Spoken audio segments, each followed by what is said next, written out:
the opportunity. வாழ்க வளமுடன். Today, take the subject of Maneuvering of Six Temperaments by Vedatri Maharishi. This is a very, very important topic in Manavalakalai, in the sky system. Give importance of the topic. Maharishi talks about maneuvering of six temperaments.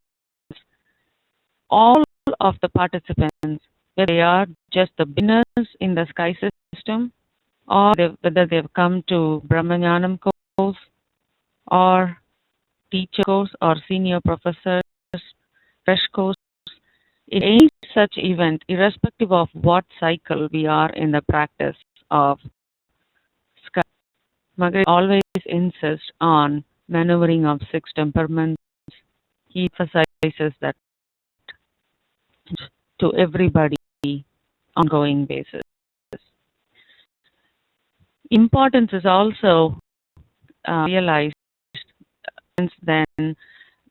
Whenever we go for any major sessions in skies, whether it's Brahmanyanam or even teacher's course, at the end of the session he looks at the hall, entire participants, and asks everybody, maybe you are all overwhelmed with what you learned today.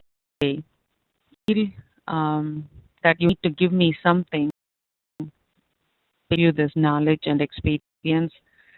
If you want anything at all as Guru Dakshina, then just leave all your six temperaments with me. That's the only thing I need from all of you, because that's when you can be successful in your own life and be a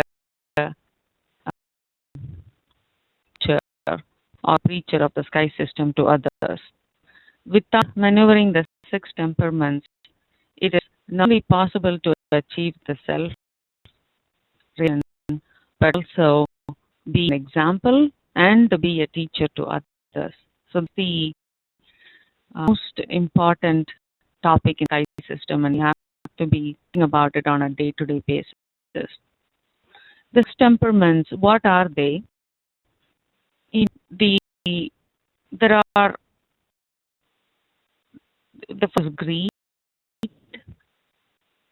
anger, third miserliness, fourth immoral sexual passion, fifth ego and vanity or vanity, and sixth is vengeance.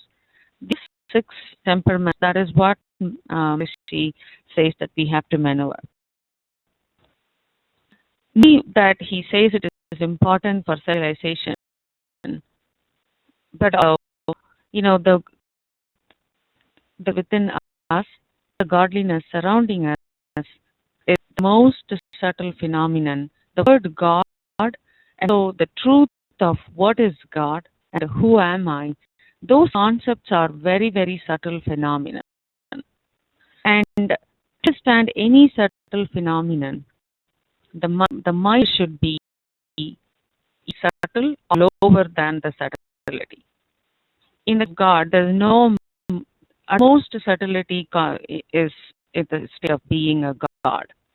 And to understand that such subtle phenomenon, our own mind should be equally subtle.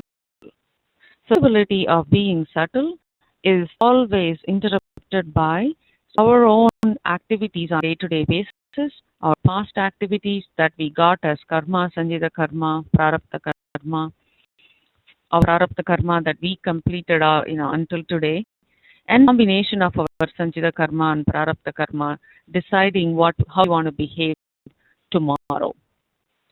So all of those combined together, our mental frequency is not always in a subtle state, because everybody in some form or the other has these characters or these temperaments inherent within their qualities.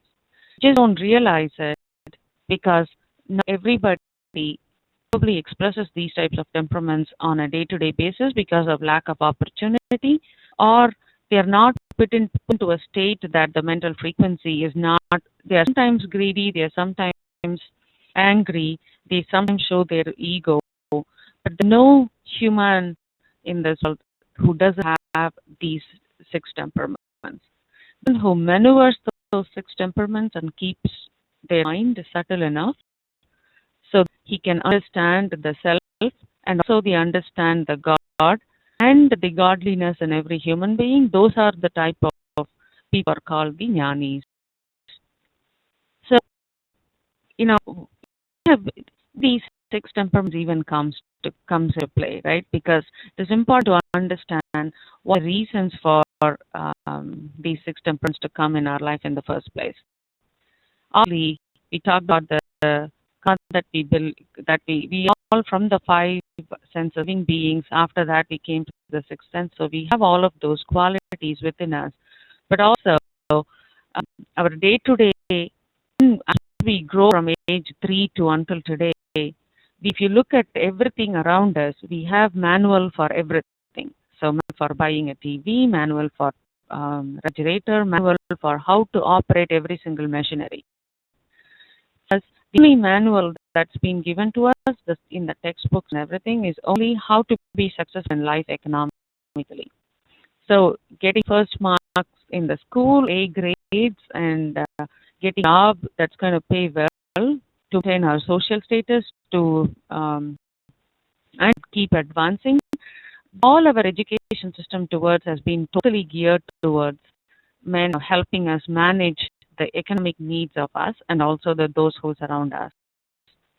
So we used to have classes called moral classes, oral instructions classes, and then they gave those as optional. They combined with crafts, arts, and so people are, the children always got to go do new things in the crafts.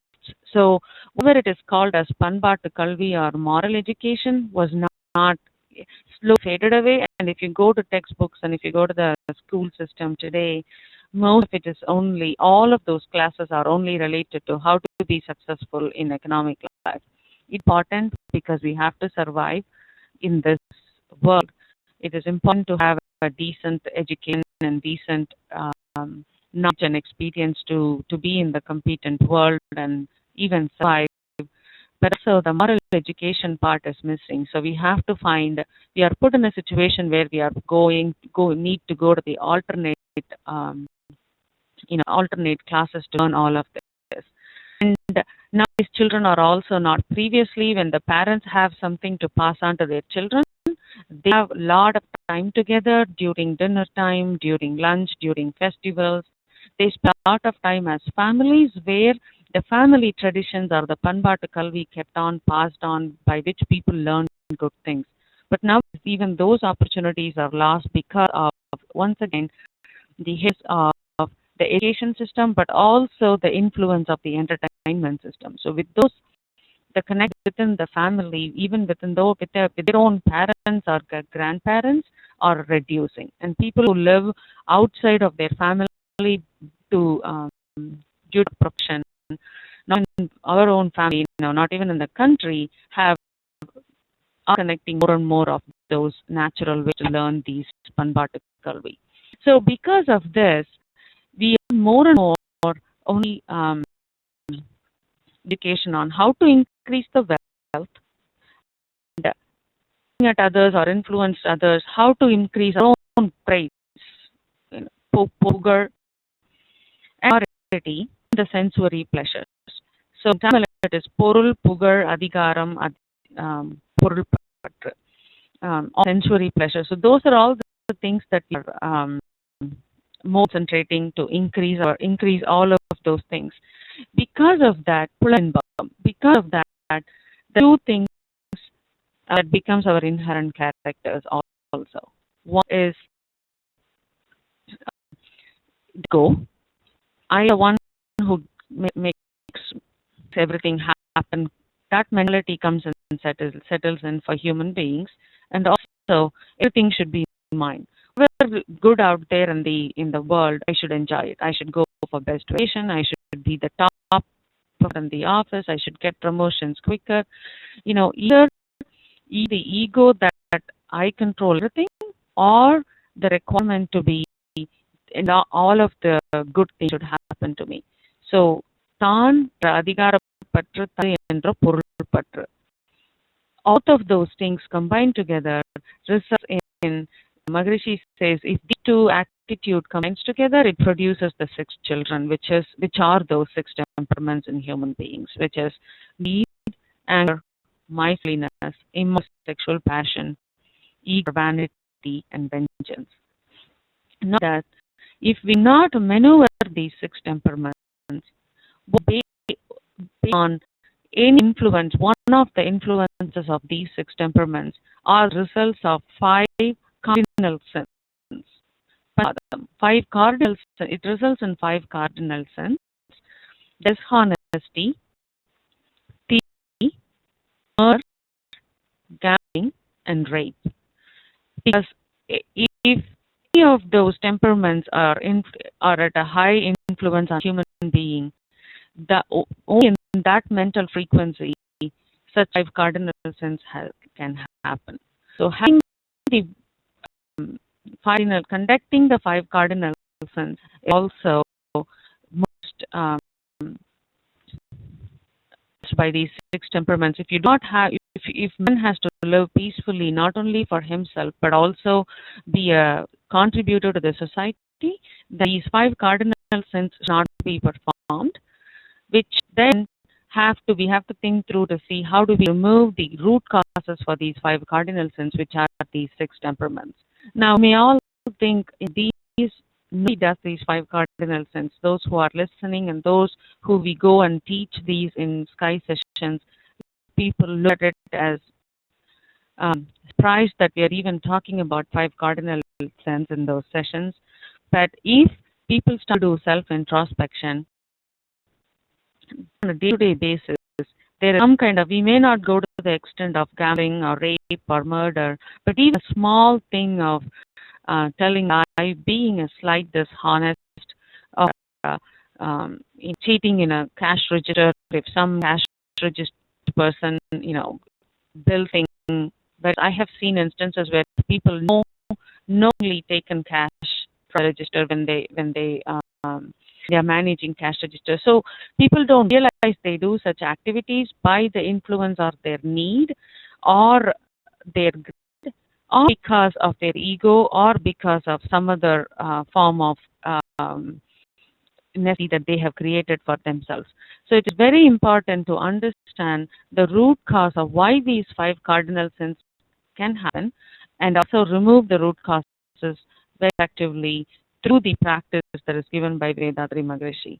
There are lots of management classes that we can see, and anger management classes, mostly focusing on anger, because that's what, even in the economic world, they have realized that anger is the one that creates conflicts, removes the collaborative environment and all those. But still, people haven't introduced any types of classes that deals with the other 5 temperaments here, because moving or having any one of this temperament results in the other. And Maharishi explained it in detail for each of this, what is the reason for each one of that to happen.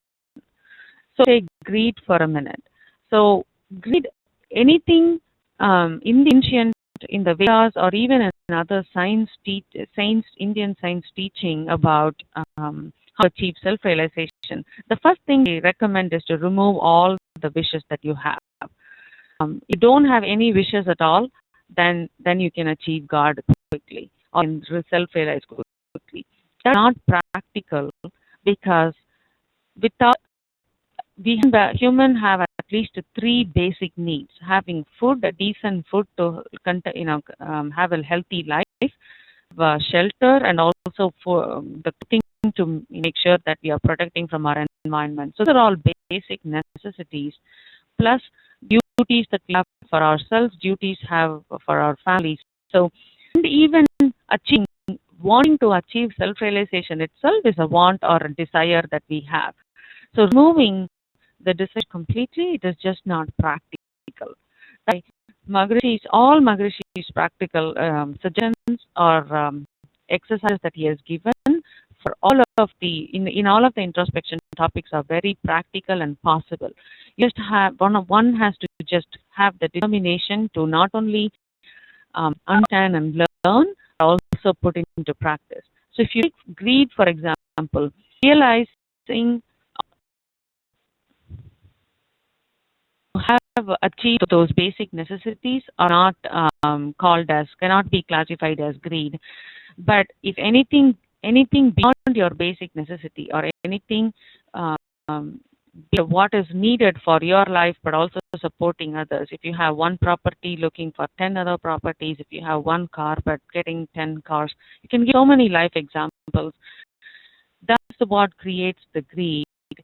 Trying to achieve something that you cannot achieve and keeping the unwanted desire continues to bother you and also continues to suppress your day-to-day activities and puts you down. So you have desire, but you cannot have greed.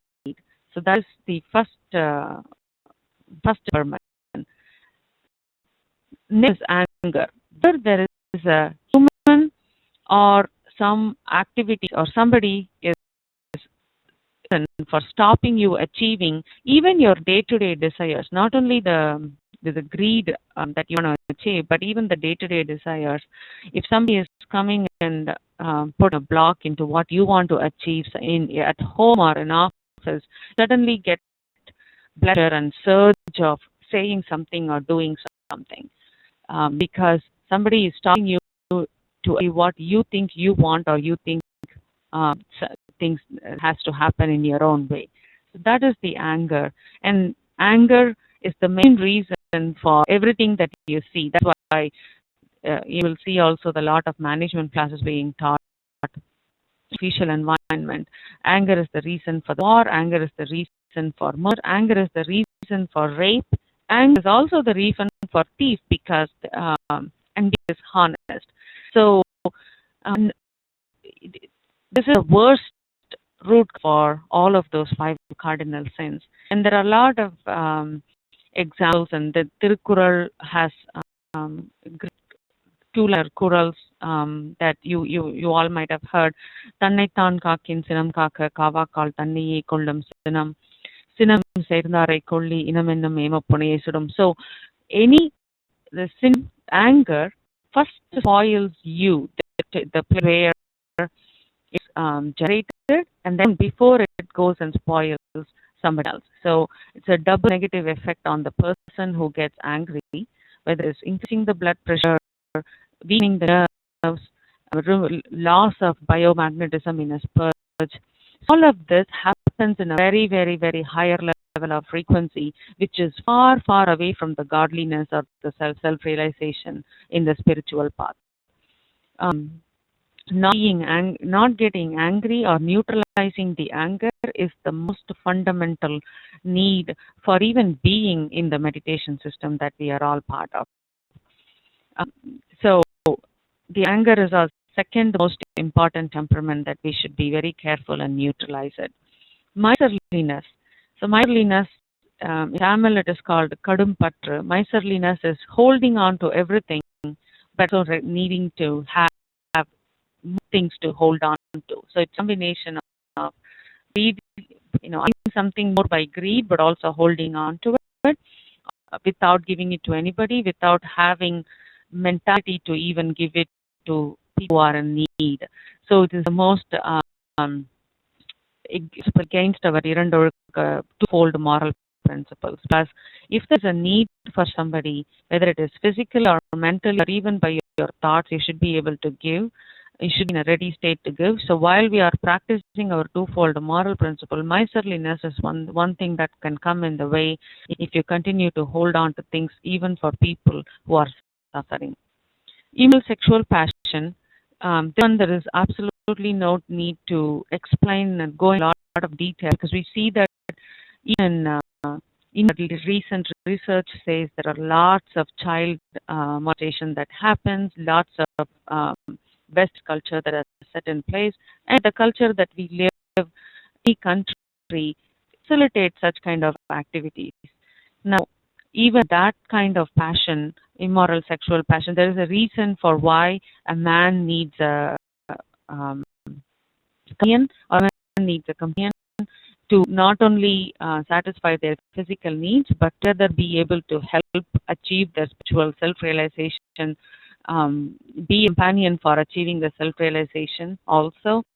But now that has not been the reason why this is increasing immoral sexual passion.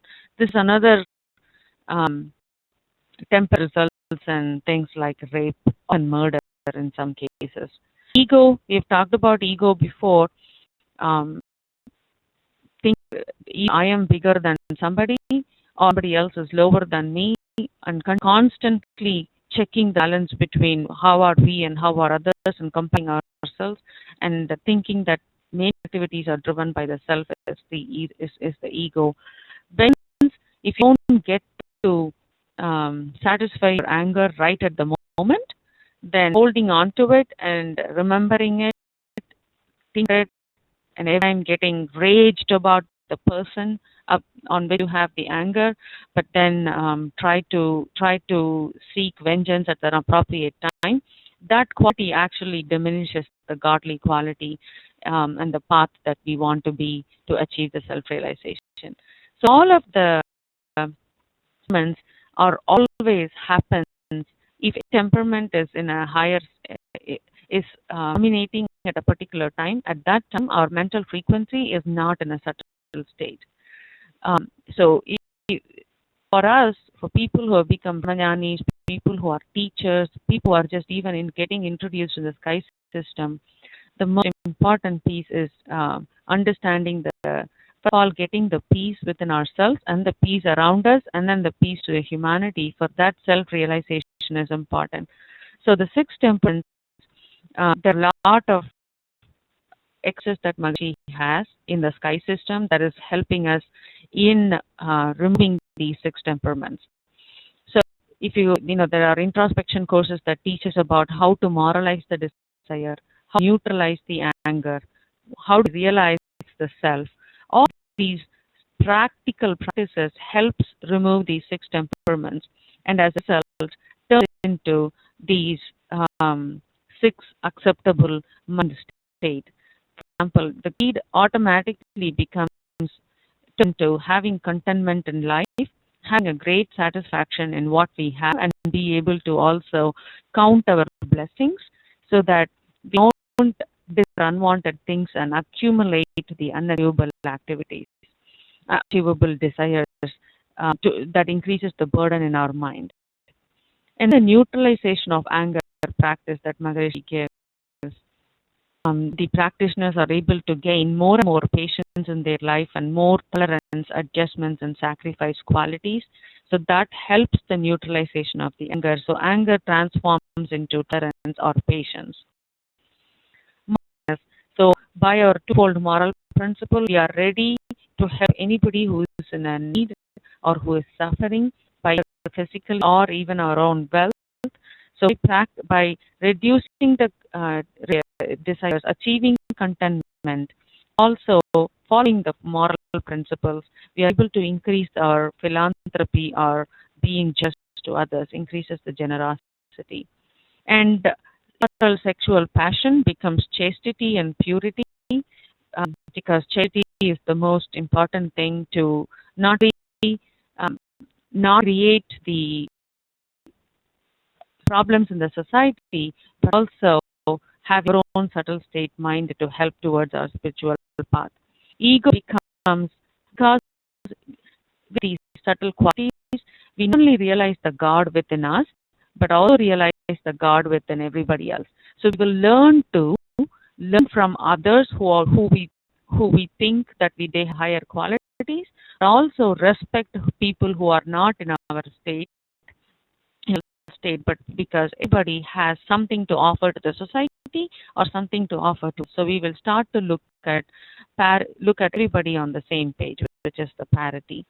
And vengeance become forgiveness, because every action has a reaction, and every reaction had a previous action. So anything that has happened to us has always happened because of some kind of bad